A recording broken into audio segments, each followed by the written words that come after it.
اللهم صل وسلم وبارك على سيدنا محمد. ازيكم يا حبايبي؟ عاملين ايه؟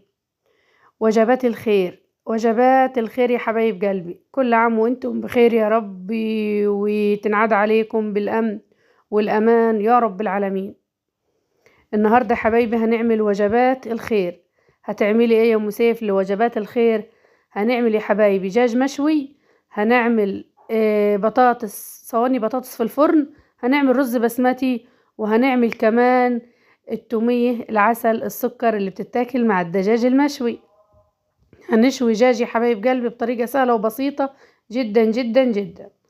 طبعا يا حبايب قلبي انا هنا ماسكه الدجاج، غسلاه بالليمون والطحين والجنزبيل ونقعاه لمدة ساعتين، وغسلته غسلة نظيفة كده، وشطفته مرة واتنين وتلاتة واربعة لحد ما راح معايا باللون الابيض القشطة ده، وشرحته تشريحة حلوة. طبعا يا حبايب قلبي الدجاج هنا على مبيات، يعني انا نيمته في الدجاج في التتبيلة ليلة كاملة. معلش يا حبايبي، نيمته في التتبيلة ليلة كاملة، يعني أنا عاملاه يوم الخميس بالليل الساعة 6 بالظبط. عدت تدويره أو طبخته امتى؟ يعني جيت نشويه تاني يوم كانت الجمعة. الساعة كام؟ كانت الساعة 2 الظهر. حطيته في الفرن الساعة 2 الظهر. للتتبيلة يا حبايبي عملت ايه؟ معايا بصلتين، معايا حبتين بندورة، معايا حبتين فلفل حار، حبتين ليمون، معلقتين توم، معلقتين من الملح، معلقتين من الكاري، خل، ليمون، زيت. التتبيلة اللي انتي عايزاها كلها حطيها، يعني النكهة اللي انتي عايزاها كلها حطيها. طبعا انا هنا حطيت كاري من التوابل، كاري وتوم وبصل، كله فريش كله فريش، الليمون فريش كله فريش يا حبايبي، البصل فريش والتوم فريش والليمون فريش، وخل وزيت زيتون وتوابل. طبعا النكهات اللي انت عايزه اللي انت حباه كلها حطيها. انا هنا يا حبايبي تبلت الدجاج وغطيت عليه طبعا، ورحت فتحت معاكم البث المباشر.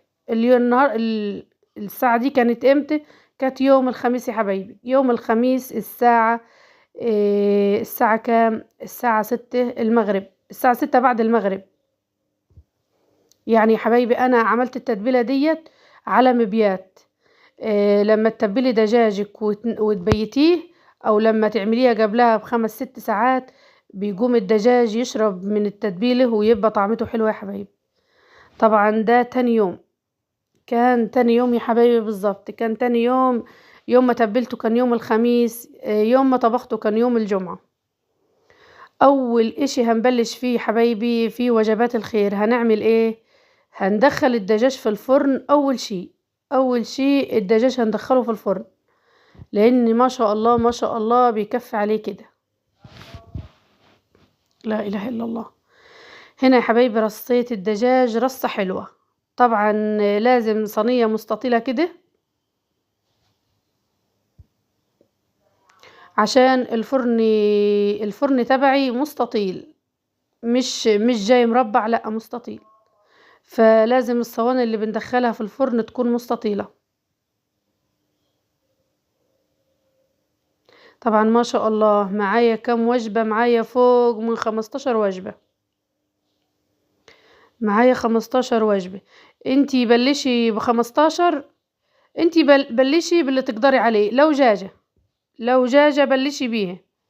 يعني انتي لو عايزة تعملي وجبات خير، او عايزة تطلعي اشي لوجه الله، يعني لو هتبدأي ونفسك تبدأي يعني بوجبات خير، لو بجاجة لو بجاجة يا حبايبي. طبعا انا ديت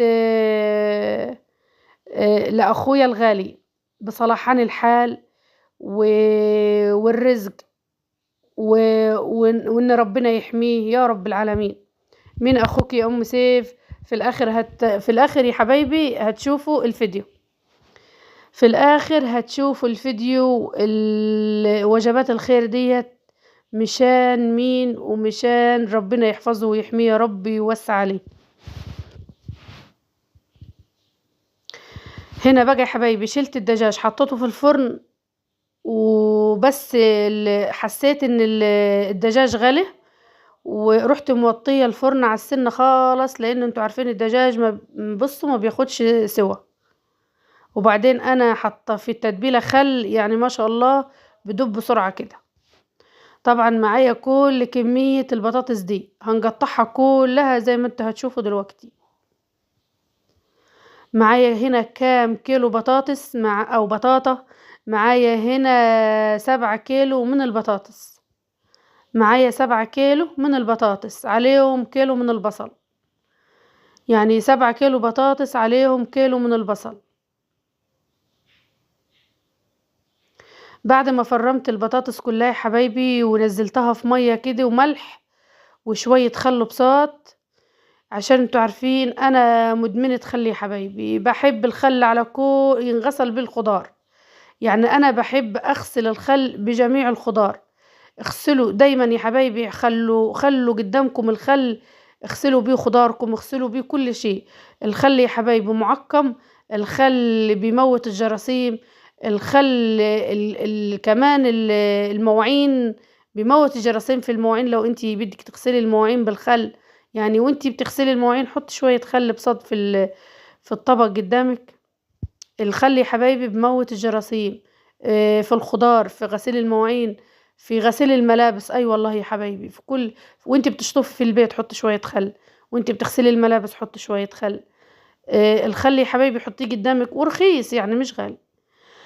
طبعا فرمت هنا كيلو من البصل، عليه نص كيلو من الفلفل الحار. والله يا حبايبي حطيت نص كيلو فلفل حار، والله ما بينش ما بينش في صينيه البطاطس. ليه؟ صينيه البطاطس معايا كبيره وانا حطيت 5 قرون فلفل بس.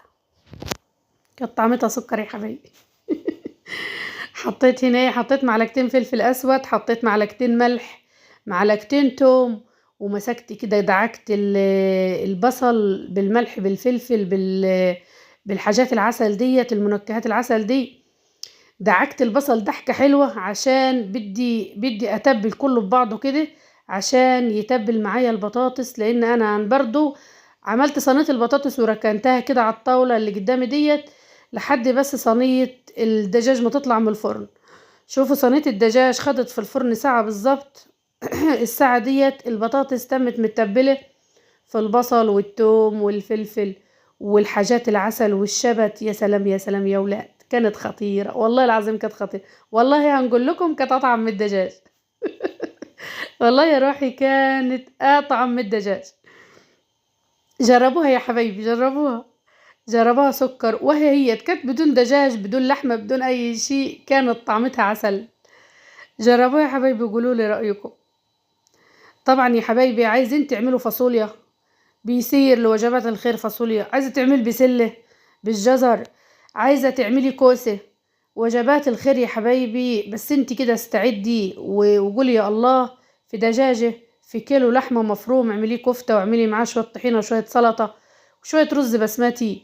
مش لازم رز بسمتي، اعملي خبز، طلعي خبز، طلعي عصير وبرتقان وجرس. والله جو كل واحد يا رب. يعني انتي بس قولي يا الله.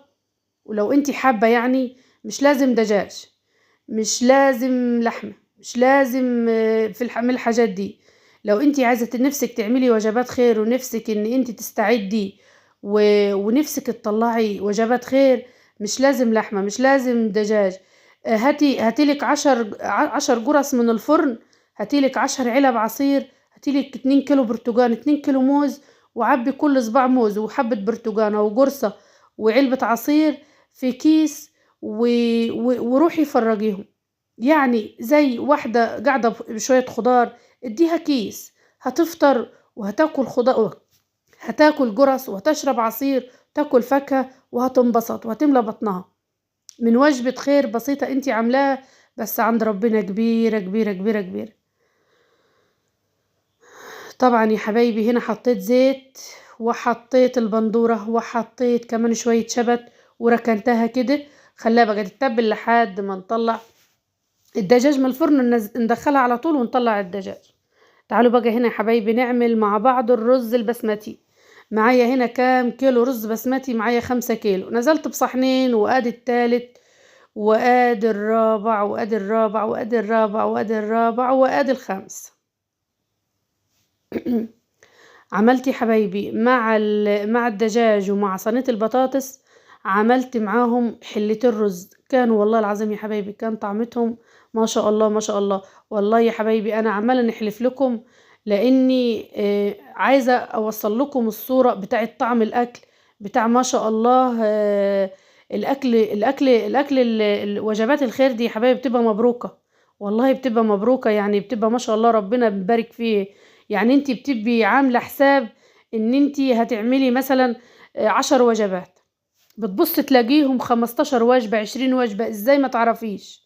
والله العظيم يعني انا كنت عاملة حساب ان انا نطلع 10 وجبات، نطلع 10 وجبات، لقيت نفسي معبية 15 وجبة قسما بالله يا حبايبي، لقيت حالي معبية 15 وجبة ما شاء الله. طيب جم منين؟ انعملوا ازاي؟ كيف؟ ما ادري والله. انا لحد دلوقتي موهومه. لحد دلوقتي موهومه يا شباب. انا عامله حسابي ان نعمل 10 وجبات، ازاي جم 15؟ ما شاء الله ما شاء الله. يا رب يطرح البركه، ويا رب يجعله في ميزان حسناته يا رب، ويا رب يتقبل منه، ويا رب تكون يا رب كل دعوه خدها، كل دعوة خدها وتكون يا رب من حد نصيبه، اللهم امين يا رب العالمين. طب لمين يا ام سيف؟ ما قلتلناش، في الاخر هتعرف، في الاخر هتعرفوا، استنوا بس ما تجروش الفيديو، لان الفيديو فيه اشياء حلوه ما تخليهاش تروح عليكم. الفيديو فيه شغلات حلوه ما تخليهاش تروح عليكم، ما اوعكم يا عيال ما تخليهاش تروح عليكم. طبعا هنا حطيت الرز، حطيت كل 2 كيلو ونص في حلة، وحطيت لهم طبعا شوربة، وشوربة كانت عندي يعني شوربة دجاج، وحطيت لهم شوية كاري، كل حلة معلقتين ملح، واستوي يا حبايبي. وصينية البطاطس كانت استوت وطلعت، والرز ما شاء الله كان عسل ومفلفل وسكر، والدجاج انشوى، وحطيت لهم حتتين فحم كده للدجاج، وبعد كده كمرته تاني عشان ياخد من طعم الفحم. وهنا كان ابو سيف جه من الشغل، طبعا ما عتقتهوش، قلت له تعالى يا ابو سيف يلا عبي معاي، قال لي ده انا كنت مفكرك هنيجي نلاقيكي معبيه الوجبات. قلت له ودي تسيبني برضو؟ ده انت لازم تحط بركاتك يا ابو سيف. لازم تحط بركاتك يا ابو سيف يا عزيز. هنا حطيت ايه بقى يا حبايبي؟ حطيت كل علبة فيها طبق رز محترم، يعني يكفي زيادة كمان لكل فرد، وحطيت كمان قطعة دجاج، وكل فرد طبق خضار، وطبق تومية. طبعا التومية ما صورتهاش معاكم لان انا عاملاها معاكم كم مرة. ايه التومية يا ام سيف؟ التومية يا حبايبي عبارة عن معلقتين توم، علبة زبادي، خل ومعلقة سكر، ومعلقتين ملح، وخل وزيت وليمون، والمنكهات اللي عندك حلوة بقى حطيها، ومعلقة وعلبة زبادي، وتروحي كده عاملة شوية نشا على النار، مدوبة شوية نشا على النار، تروح حطهم في الخلاط وضربهم. ودي كانت وجباتي يا حبايبي ما شاء الله. طبعا حطيت عصير كمان، وعلبة التومية وعلبة الخضار، وحطيت لابو سيف في كيس، وقلت له يلا يا ابو سيف روح وزع.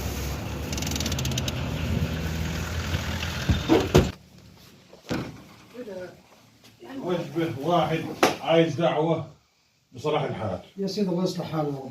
بس هو الزلمه قال بدي دعوه بصلاح الحال. يا سيدي ربنا يصلح حاله. ماشي. تفضل. ماشي. الله يخليك. الله يخليك. الله يكرمك. خد شاي. الله يبارك لك.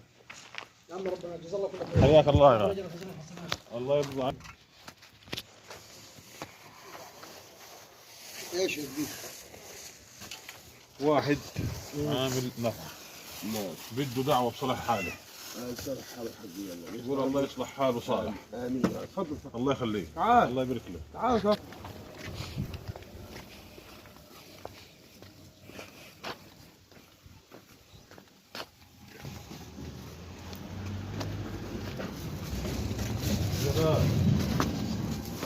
اهلا اهلا. واحد اسمه صلاح، اسمه صالح، بده دعوه بصلاح الحال. الله يرضى عليه. يقول الله يهدي له حاله صالح ويصلح حاله. يصلح حاله ان شاء الله. الله يخليك. الله يبارك لك. الله يخليك. واحد اسمه صالح عامل نفحة لله، بده دعوة منك بصلاح الحال. يا هلا يقول الله يصلح حاله الزلمة. الله يصلح حالك يا رب. تعال الله يصلح حاله. واحد عامل صواب وبده دعوة. والله؟ يقول الله يصلح حاله. والله؟ جزاك الله خير. يقول الله يصلح حاله. اي والله. هذا يمن يا ولاد. قول الله يصلح حاله. هذا يمني، بس رجل محترم جدا. شكرا لك. حياك الله.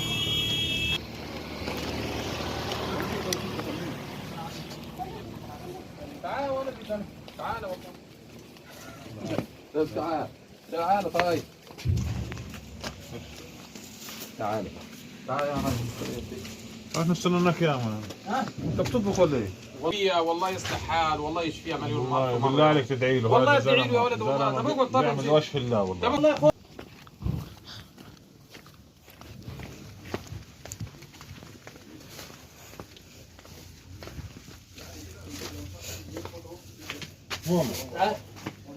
تعال وحيت النبلة. الله يبارك لك. الله يبارك لك. الزلمه هذا اقول لك ادعي له. يا رب.